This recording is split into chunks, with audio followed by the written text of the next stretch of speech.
¿Quién es el primer ser que verás después de la muerte? Muchos creen que será Jesús, pero la Biblia muestra algo completamente distinto, un misterio que casi nadie conoce. Lo que estás a punto de descubrir podría cambiar tu manera de ver la vida y la eternidad. Si quieres conocer esta revelación, suscríbete ahora y quédate conmigo hasta el final. La muerte como transición inmediata. La muerte es, sin duda, uno de los mayores misterios que todo ser humano enfrentará. Desde que nacemos sabemos, aunque intentemos olvidarlo, que un día exhalaremos nuestro último aliento. Y aunque evitamos pensar en ello, la verdad es que la Biblia habla de la muerte no como un final absoluto, sino como un paso inmediato, una transición hacia una realidad más grande de lo que jamás imaginamos. Cuando alguien muere, ¿qué sucede en ese mismo instante? ¿Es todo oscuridad? ¿Existe un tiempo de espera inconsciente hasta el día del juicio? ¿O, como algunos creen, el alma vaga por un espacio intermedio? La palabra de Dios nos abre una ventana sorprendente a este momento tan frágil y a la vez tan poderoso. En Eclesiastés 12:7 está escrito, y el polvo vuelva a la tierra, como era, y el espíritu vuelva a Dios que lo dio. Ese versículo deja algo claro: cuando el cuerpo muere, no todo termina. La materia regresa a la tierra, pero el espíritu, lo más profundo de lo que somos, retorna al origen, a las manos del Creador. Jesús mismo, en el instante de su muerte, clamó: Padre, en tus manos encomiendo mi espíritu, Lucas 23:46. Esto muestra que la muerte no es un túnel vacío, sino un acto de entrega, un movimiento inmediato del espíritu hacia una dimensión más alta. Pablo también nos da una pista poderosa en 2 de Corintios 5:8, preferimos estar ausentes del cuerpo y presentes al Señor. Aquí no habla de un limbo, ni de un lugar de espera incierta. El lenguaje es directo: ausente del cuerpo significa presente en otra realidad. En otras palabras, la transición es instantánea. Imagina esto: el último latido de tu corazón no es silencio, sino el primero en un mundo eterno. El último suspiro en la tierra es, al mismo tiempo, el primer respiro en la eternidad. La muerte, entonces, no es un cierre con punto final, sino un puente invisible. Y ese puente no lo cruzamos solos. En Lucas 16:22, Jesús cuenta la historia del rico y Lázaro. Dice que cuando murió el mendigo, fue llevado por los ángeles al seno de Abraham. ¿Notas las palabras? Fue llevado. No se levantó solo, no vagó confundido. Ángeles vinieron a escoltarlo. Eso significa que, en el instante mismo de morir, el cielo envía a sus mensajeros para guiar al alma hacia su destino. Este detalle cambia radicalmente la manera de entender lo que ocurre. No se trata de caer en un abismo de soledad, sino de ser recibidos. No es abandono, sino acompañamiento. No es incertidumbre, sino dirección. El instante de la muerte es tan inmediato que Jesús mismo lo aseguró en la cruz. Al ladrón arrepentido le dijo: de cierto te digo que hoy estarás conmigo en el paraíso, Lucas 23:43. No dijo, un día, ni después del juicio, ni en siglos por venir, sino hoy. El momento de la muerte es el inicio inmediato de una nueva ubicación espiritual. Y aquí es donde muchos se sorprenden. Porque siempre pensamos que la primera figura que veremos será directamente Jesús, pero la Escritura nos muestra que antes de ese encuentro glorioso hay un orden espiritual. Los ángeles, los testigos celestiales y la separación de caminos son parte del proceso que abre la eternidad. Este principio también aparece en Hebreos 9:27, está establecido para los hombres que mueran una sola vez, y después de esto el juicio. No dice, después de dormir por siglos. Dice, después de esto. Es decir, inmediatamente después de morir comienza una nueva etapa, el juicio, la evaluación, el destino eterno. Piénsalo de esta manera: la vida terrenal es un soplo breve en comparación con la eternidad. La muerte no es una pausa, es un cambio instantáneo de escenario.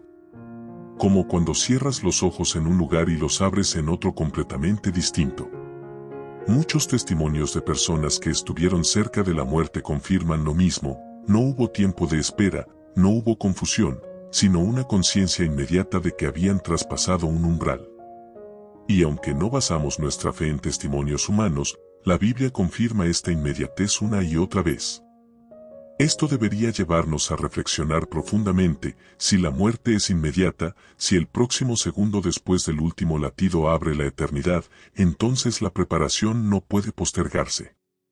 No es mañana, no es en otro tiempo, es ahora. Cada día vivimos como si fuéramos eternos en este mundo, pero la verdad es que lo eterno comienza cuando menos lo esperamos. Jesús mismo lo advirtió en Mateo 24:44, «Estad preparados, porque el Hijo del Hombre vendrá a la hora que no pensáis». La muerte, al igual que su venida, no avisa. Puede llegar en silencio, en segundos, en un accidente, en una enfermedad, en un descuido, en un instante inesperado. Y cuando llega, no hay negociación ni vuelta atrás. Solo hay un paso, y después de ese paso, la eternidad. Por eso este bloque no es solo teología, sino un llamado urgente: la muerte es inmediata, la eternidad también lo es. El espíritu no se apaga, no queda esperando, no se desvanece, se traslada, se presenta, se encuentra frente a la realidad divina. Ya entendemos que la muerte es más que un final. Es una transición inmediata. Y allí comienza lo más impactante: pero, ¿quién será el primero que nos reciba? ¿Quiénes estarán al otro lado de ese puente invisible? Lo que la Biblia revela sobre los ángeles es más sorprendente de lo que imaginas. Ángeles en asignación, los escoltas celestiales. Si la muerte es un tránsito inmediato hacia la eternidad, entonces surge una pregunta inevitable: ¿cómo ocurre ese traslado?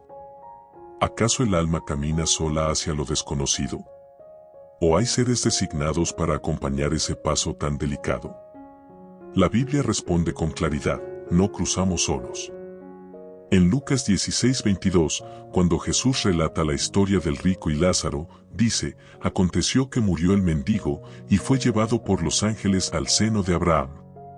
Esta frase es crucial: fue llevado. No se trata de un viaje incierto, sino de un traslado guiado. El mendigo Lázaro no despertó en confusión, no se encontró vagando en un espacio oscuro, fue escoltado por ángeles hasta su destino eterno. Esto nos revela una verdad maravillosa: en el momento más frágil de la vida humana, cuando el cuerpo deja de responder y los ojos se cierran, el cielo envía mensajeros para tender la mano y conducir al alma.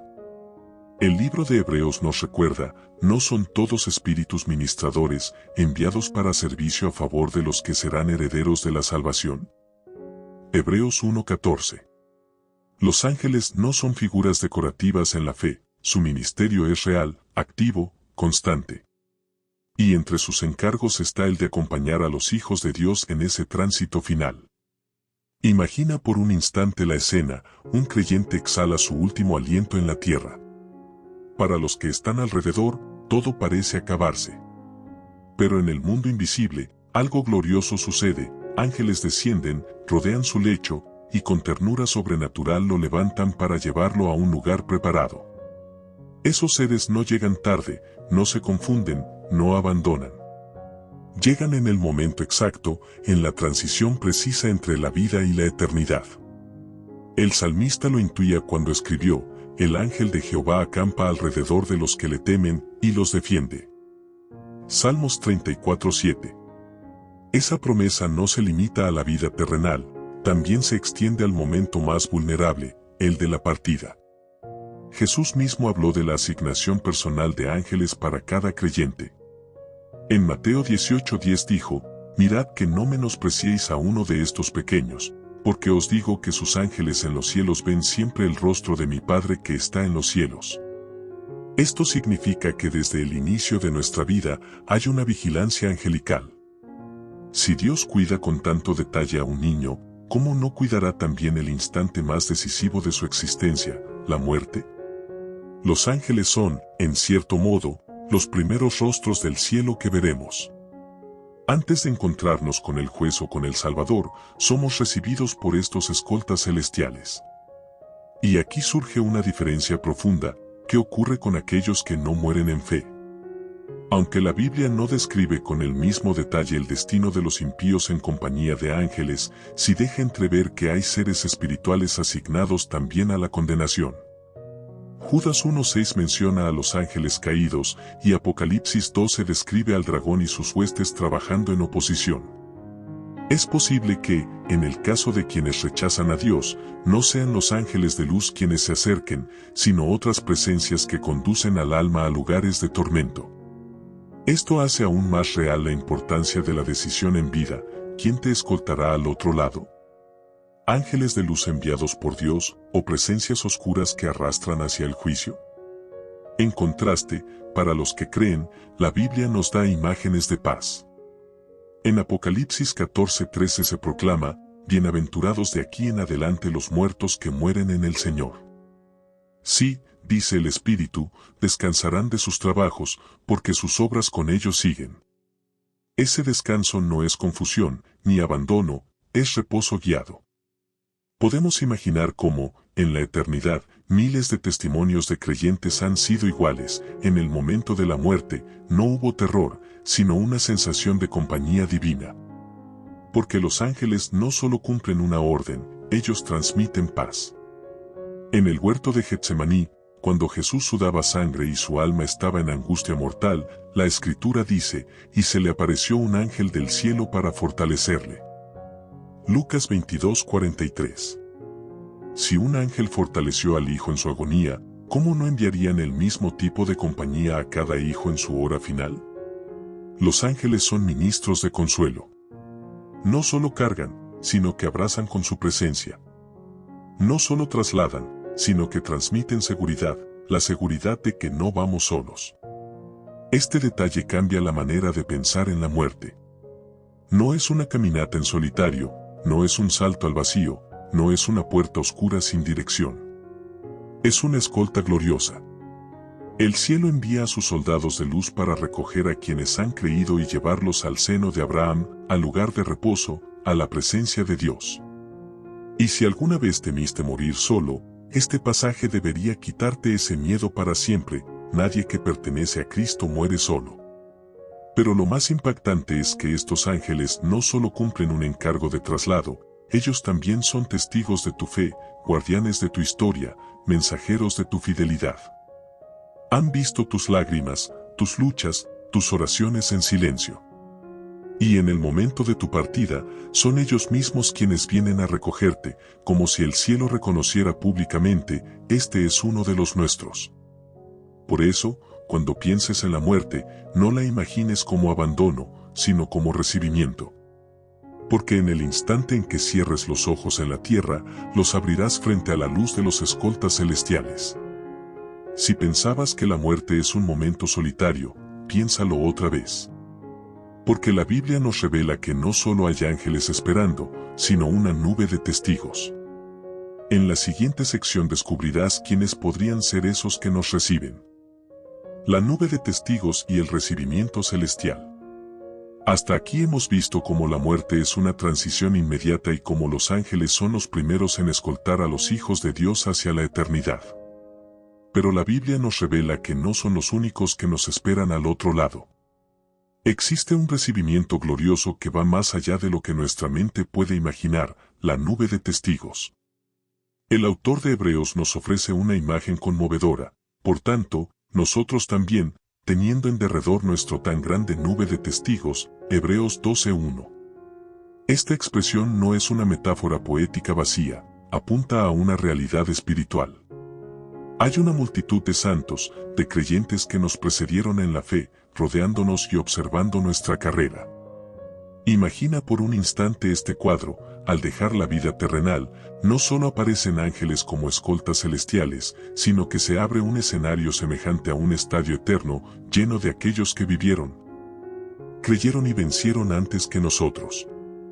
Abraham, Moisés, David, los profetas, los mártires, pero también los creyentes comunes, aquellos que nunca tuvieron fama en la tierra pero que fueron fieles hasta el final. Esta nube no es pasiva, es un coro silencioso que testifica que la fe sí vale la pena. que el camino que recorriste no fue en vano. Que tu entrega, tus lágrimas, tus luchas secretas y tus oraciones silenciosas tienen eco en la eternidad. Pero no se trata solo de héroes bíblicos. Para muchos, el recibimiento será aún más íntimo: madres que oraron por sus hijos, abuelos que sembraron semillas de fe, pastores fieles, amigos en Cristo que partieron antes. Todos forman parte de esta familia espiritual que ya está en la presencia de Dios y que espera con alegría la llegada de los que aún peregrinan. Jesús mismo lo dejó entrever en Juan 14, 2-3, en la casa de mi Padre muchas moradas hay, voy, pues, a preparar lugar para vosotros. Y si me fuere y os preparare lugar, vendré otra vez, y os tomaré a mí mismo, para que donde yo estoy, vosotros también estéis. Él prepara el lugar, pero ¿te das cuenta? No llegamos a un espacio vacío. Llegamos a una casa llena de familia. El libro de Apocalipsis nos muestra escenas del cielo donde multitudes de todas las naciones, tribus y lenguas alaban al Cordero. Apocalipsis 7:9-10. Eso significa que el cielo no es un sitio silencioso ni solitario, es una comunidad vibrante, llena de voces que celebran la victoria de la salvación. Para muchos, la idea de la muerte provoca miedo por la soledad. Pero las Escrituras nos aseguran lo contrario: al cerrar los ojos aquí, los abrimos en un lugar donde no solo está Dios, sino también todos aquellos que ya entraron en su presencia. Allí no hay aislamiento, sino comunión perfecta. Pensemos en Esteban, el primer mártir cristiano. Mientras era apedreado, levantó los ojos al cielo y vio la gloria de Dios, y a Jesús de pie a la diestra del Padre. Hechos 7:55-56. Ese detalle es poderoso: Jesús no estaba sentado, estaba de pie. Como quien recibe, como quien da la bienvenida a un atleta que termina su carrera. Y Esteban no llegó a un vacío, sino a una celebración celestial donde los testigos de la fe le esperaban. La nube de testigos no es un concepto abstracto, es la familia en la fe. Y en ella están incluidos aquellos a quienes amamos y que partieron en Cristo. Ese reencuentro es uno de los consuelos más grandes de la vida cristiana. Pablo lo expresa al escribir a los tesalonicenses: no queremos que ignoréis, hermanos, acerca de los que duermen, para que no os entristezcáis como los otros que no tienen esperanza. Primera de Tesalonicenses 4:13. Él reconoce el dolor humano de la separación, pero enseña que para los que creen, la muerte no es un adiós definitivo, sino un hasta luego. Y qué glorioso será ese hasta luego convertido en reencuentro. La esposa que esperó a su esposo en fe. El hijo que murió joven, pero que dejó testimonio en Cristo. El amigo de iglesia que partió con un canto en los labios. Todos estarán allí, esperándonos, como parte de ese recibimiento celestial. Este pensamiento no es un simple consuelo emocional, es una verdad cimentada en la palabra. Jesús mismo dijo en Mateo 8:11, vendrán muchos del oriente y del occidente, y se sentarán con Abraham e Isaac y Jacob en el reino de los cielos. Esa mesa ya está puesta, y en ella hay lugar para todos los redimidos. Al morir, entonces, no entramos en un vacío, sino en una reunión. No llegamos a la nada, sino a un banquete eterno. No caemos en el silencio, sino en un canto que nunca cesa. Y aquí está lo impactante: los testigos no solo celebran nuestra llegada, también confirman que hemos corrido la carrera. La nube de testigos nos recuerda que no estamos solos en la fe, que pertenecemos a algo más grande, a una comunidad eterna que atraviesa generaciones.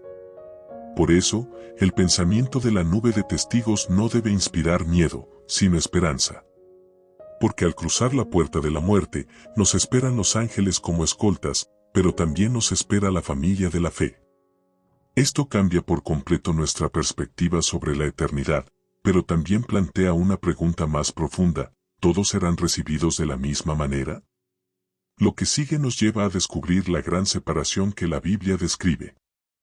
La gran separación, caminos opuestos. Hasta ahora hemos visto que la muerte no es un salto al vacío, es una transición guiada por ángeles, seguida de un recibimiento glorioso de la familia de la fe. Pero aquí aparece una verdad incómoda y contundente: no todos son recibidos en el mismo lugar. Jesús lo ilustró con crudeza en la parábola del rico y Lázaro, en Lucas 16, 19 a 31. Allí, dos hombres mueren el mismo día. Uno había tenido todo: vestidos de púrpura, banquetes cada día, riqueza sin medida. El otro, llamado Lázaro, mendigaba en su puerta, cubierto de llagas, deseando comer las migajas que caían de la mesa. Ambos cierran los ojos en la tierra, pero los abren en destinos opuestos. El relato es claro: aconteció que murió el mendigo, y fue llevado por los ángeles al seno de Abraham, y murió también el rico, y fue sepultado. Y en el Hades alzó sus ojos, estando en tormentos. Lucas 16, 22 a 23. La misma muerte, dos desenlaces. La misma transición, dos caminos. Aquí se revela el misterio: no importa tanto la condición externa, sino la fe interna. El mendigo no fue salvo por ser pobre, ni el rico condenado solo por sus bienes. La diferencia fue su relación con Dios. Uno dependió de la misericordia divina, el otro se encerró en la autosuficiencia. Y este pasaje nos enseña que la muerte es el momento de la gran separación. No existe un limbo intermedio, no hay zona gris donde negociar el destino. Al morir, se define de manera irrevocable el camino: consolación o tormento, seno de Abraham o Hades, luz o tinieblas. Lo más impactante es que Jesús describe cómo el rico podía ver a Lázaro a lo lejos, pero no podía cruzar. Abraham le dice: una gran cima está puesta entre nosotros y vosotros, de manera que los que quisieren pasar de aquí a vosotros, no pueden, ni de allá pasar acá. Lucas 16, 26. Esa frase corta toda ilusión de un segundo intento después de morir. La eternidad no tiene atajos ni retrocesos. La decisión de seguir a Cristo se toma en vida. Aquí los tags, lo que está en juego, se vuelven enormes. Porque lo que determines en unos pocos años de existencia terrenal marca tu destino eterno. Y no se trata solo de dolor o de gloria, sino de separación absoluta, separación de Dios, de la esperanza, de la vida. Jesús lo expresó también en Mateo 25, 31 a 46, cuando habla del juicio de las naciones. Allí describe cómo, al venir en su gloria, separará a las ovejas de las cabras, a la derecha y a la izquierda. A unos les dirá: venid, benditos de mi Padre, heredad del reino preparado para vosotros desde la fundación del mundo. Pero a otros les declarará: apartaos de mí, malditos, al fuego eterno preparado para el diablo y sus ángeles. Dos grupos. Dos sentencias. Dos destinos. Lo duro es que Jesús no plantea un gris intermedio. Nadie queda casi salvo. Nadie recibe un purgatorio negociable. El juicio es claro y definitivo. Pensemos un instante en lo que significa esta separación.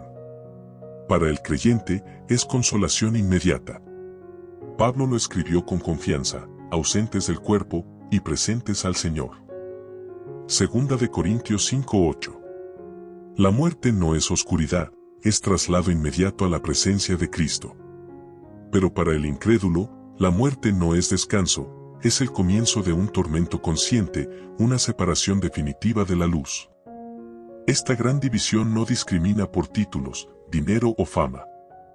El rico de la parábola aprendió que sus banquetes no compraban eternidad. El mendigo descubrió que su pobreza terrenal no era obstáculo para entrar en la gloria. En el cielo no se mide el saldo bancario, sino la fe en Cristo.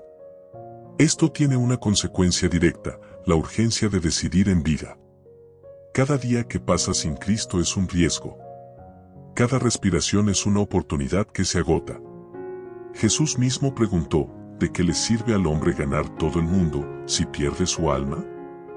Marcos 8:36. Y aquí está lo más inquietante del relato del rico y Lázaro. El rico, desde el tormento, pide que Lázaro advierta a sus hermanos. Pide misericordia para ellos, porque comprende demasiado tarde lo irreversible de su destino. Abraham le responde: a Moisés y a los profetas tienen, óigannos. Es decir, ya tienen la palabra, ya tienen la revelación. El momento de creer es ahora. La gran separación no es un concepto simbólico, es una realidad que cada ser humano enfrentará. Dos puertas, dos caminos, dos finales. Jesús lo resumió en Mateo 7:13-14, ancha es la puerta y espacioso el camino que lleva a la perdición, estrecha es la puerta y angosto el camino que lleva a la vida, y pocos son los que la hallan. Aquí está lo impactante, no todos llegarán al mismo recibimiento. Algunos serán escoltados por ángeles hacia la luz y la comunión eterna. Otros abrirán los ojos en la soledad del tormento, sin compañía celestial, solo con la conciencia de lo perdido.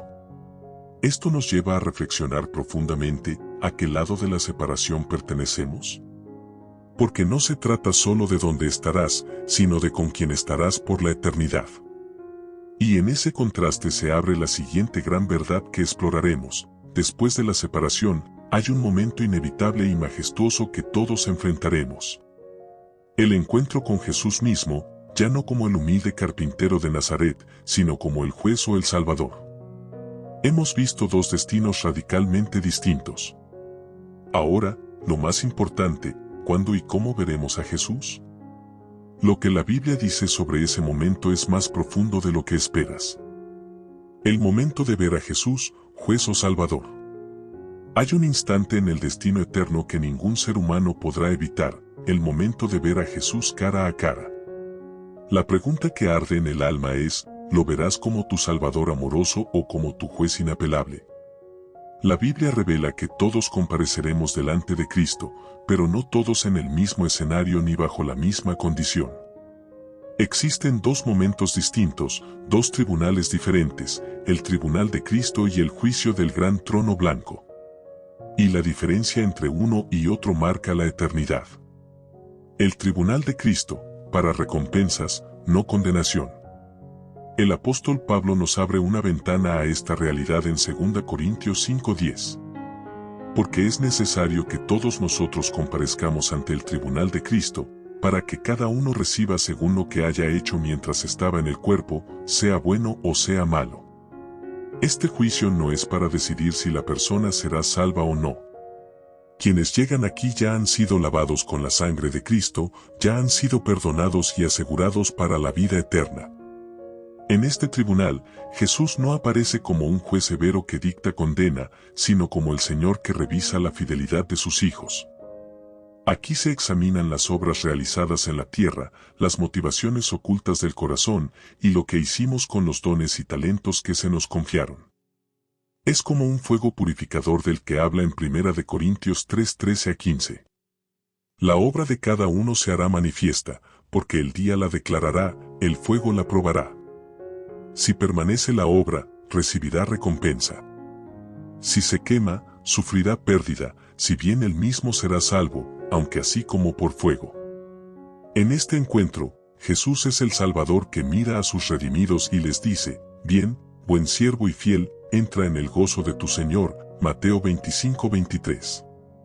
No hay llanto de condena aquí, sino lágrimas de gratitud y honra. Es el momento donde todo lo escondido se revela, pero no para vergüenza eterna, sino para justicia y galardón. El gran trono blanco, el juicio final de los incrédulos. En contraste, la Biblia describe un tribunal solemne y terrible en Apocalipsis 20:11-12. Y vi un gran trono blanco y al que estaba sentado en él, y vi a los muertos, grandes y pequeños, de pie delante de Dios, y los libros fueron abiertos. Y fueron juzgados los muertos por las cosas que estaban escritas en los libros, según sus obras. Aquí no se presentan los creyentes redimidos, porque su juicio ya fue llevado en la cruz por Jesús. Este es el juicio de los que rechazaron la gracia, de los que vivieron de espaldas al Cordero. Ante este trono, Jesús ya no aparece como el Salvador tierno, sino como el Rey justo que no puede ser burlado. Los libros revelan las obras, y el libro de la vida determina si su nombre fue hallado en él. Quienes no lo tienen escrito son lanzados al lago de fuego, Apocalipsis 20:15. Este no es un tribunal de recompensas, sino de sentencia eterna. Es el momento donde toda rodilla se dobla y toda lengua confiesa que Jesucristo es el Señor, Filipenses 2:10-11, pero para muchos será demasiado tarde. Dos rostros, una decisión. En esencia, cada persona verá a Jesús en uno de estos dos escenarios. El mismo Señor que murió en la cruz será quien se siente en el trono. El mismo que extendió misericordia será quien pronuncie justicia. La diferencia no depende de obras, ni de religiosidad, ni de cuán buena persona alguien haya sido. La diferencia está en una sola decisión: ¿aceptaste a Cristo como tu Señor y Salvador mientras tenías vida? Si lo aceptaste, lo verás como el Salvador que abre sus brazos para recibirte en gloria. Si lo rechazaste, lo verás como el juez que debe declarar lo justo sobre tu eternidad. Un llamado urgente. Pensar en este momento debería sacudirnos. No hay nada más real que el hecho de que todos compareceremos ante Cristo. El tiempo de decidir no es después de la muerte, sino hoy, mientras aún tenemos vida y oportunidad. Jesús mismo lo declaró en Juan 5:24. De cierto os digo, el que oye mi palabra y cree al que me envió, tiene vida eterna, y no vendrá a condenación, mas ha pasado de muerte a vida. Esa es la promesa gloriosa. Si crees en él ahora, cuando lo veas, lo verás como Salvador y no como juez. Al final, la eternidad se define en ese encuentro. Todos veremos a Jesús. La pregunta es, ¿con qué rostro lo encontrarás? Si creías tener claro cómo será encontrarte con Jesús, prepárate. Lo que nos revela la Biblia sobre el reino invisible cambiará por completo esa idea. El reino invisible y visiones bíblicas.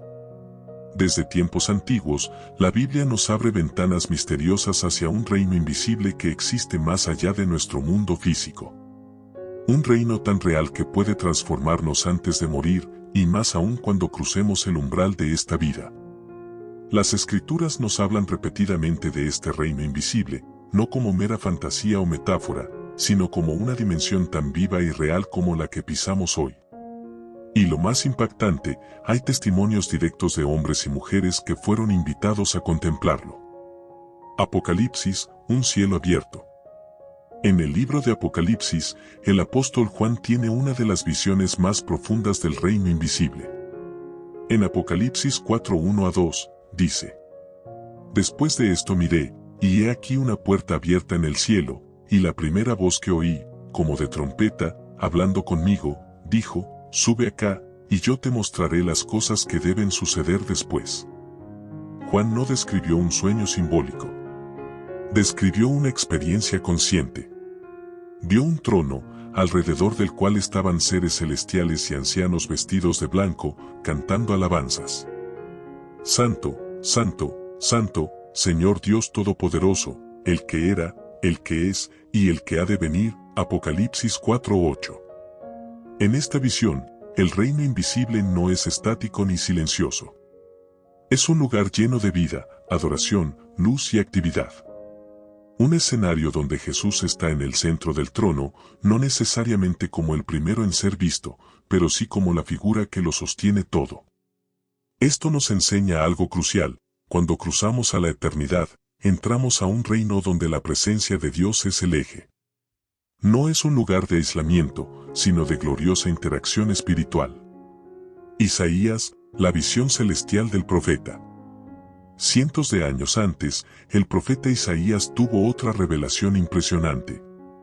En Isaías 6:1-4, describe cómo vio al Señor sentado en un trono alto y sublime, rodeado por serafines. La escena es tan poderosa que Isaías reacciona con temor y reverencia. ¡Ay de mí! Por cuanto soy hombre de labios impuros, Isaías 6:5. Los serafines proclamaban continuamente: Santo, Santo, Santo es el Señor de los ejércitos, toda la tierra está llena de su gloria. Isaías 6:3. Este relato no es casualidad. Revela que el reino invisible no es abstracto.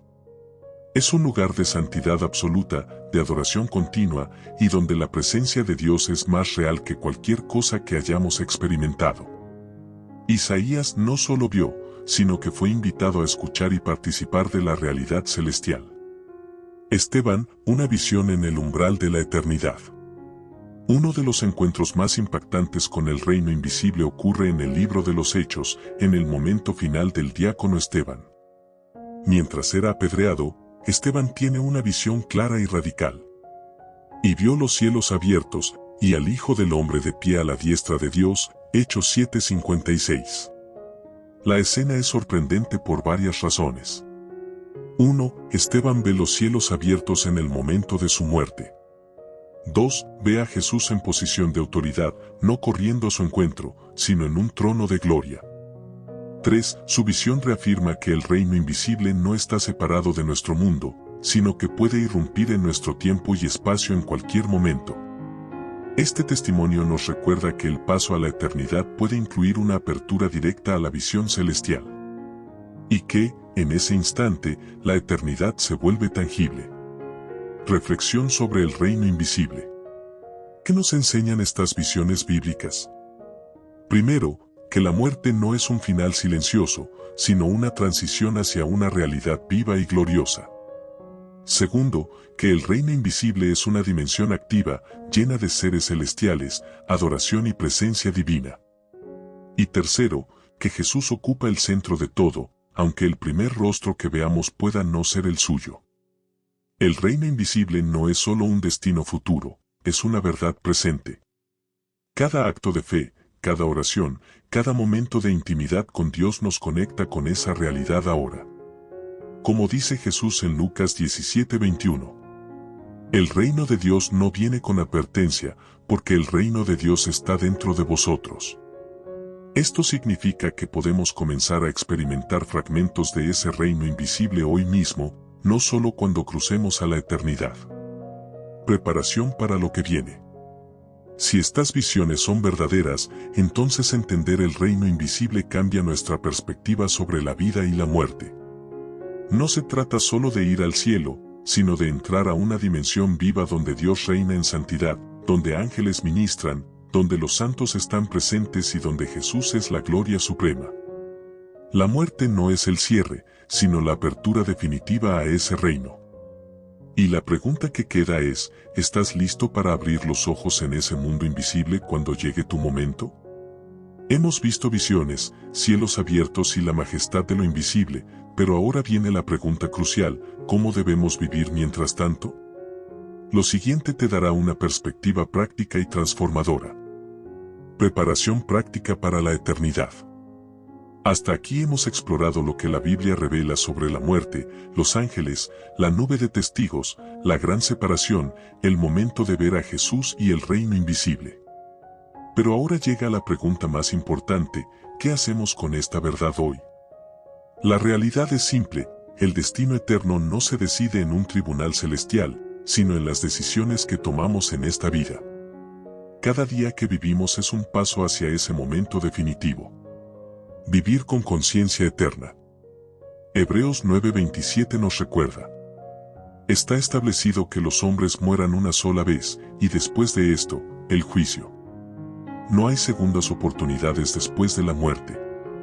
Esto significa que nuestras elecciones presentes tienen un peso eterno. No es suficiente vivir por costumbre o tradición.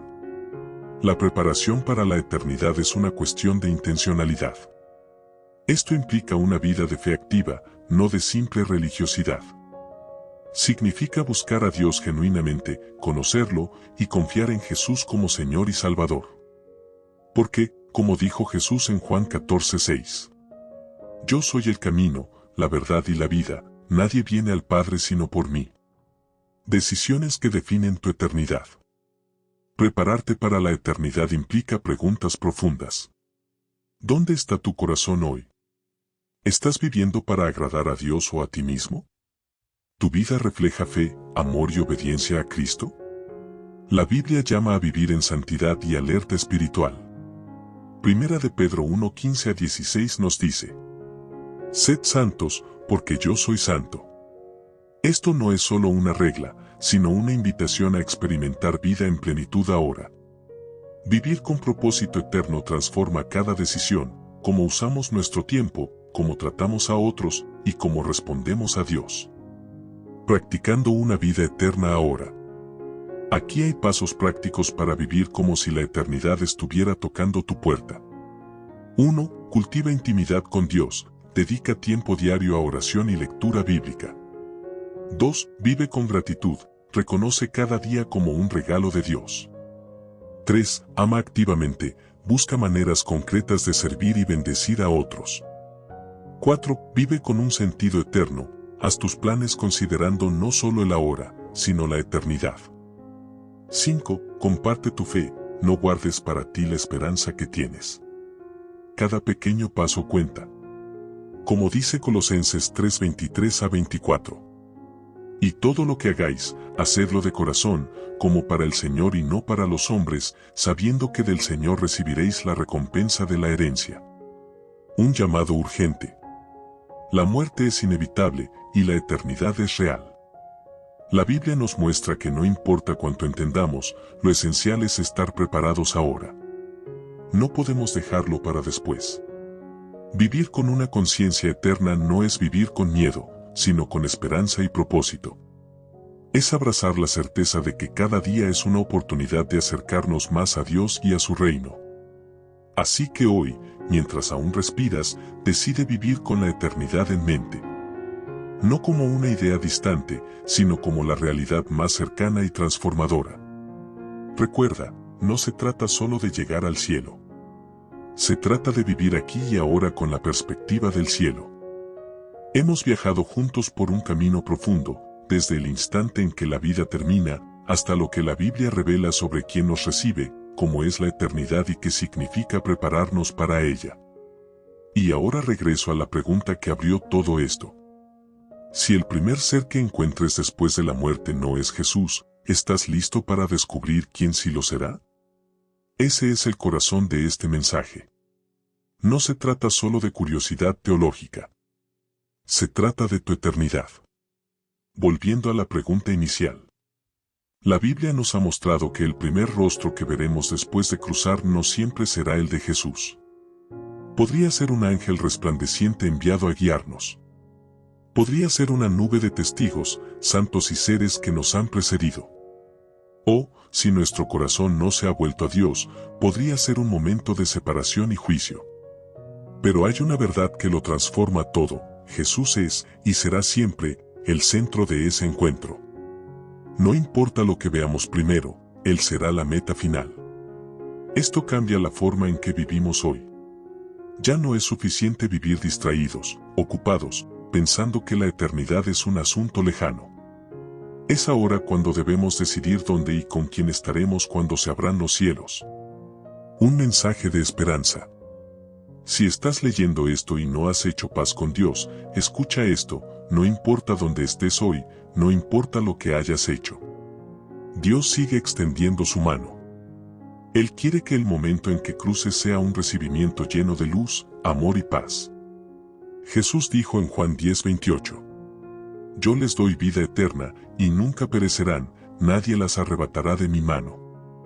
Eso significa que no tienes que temer el futuro. No tienes que entrar en la eternidad con incertidumbre. Puedes vivir ahora con la seguridad de que, cuando llegue tu último aliento, serás recibido con amor.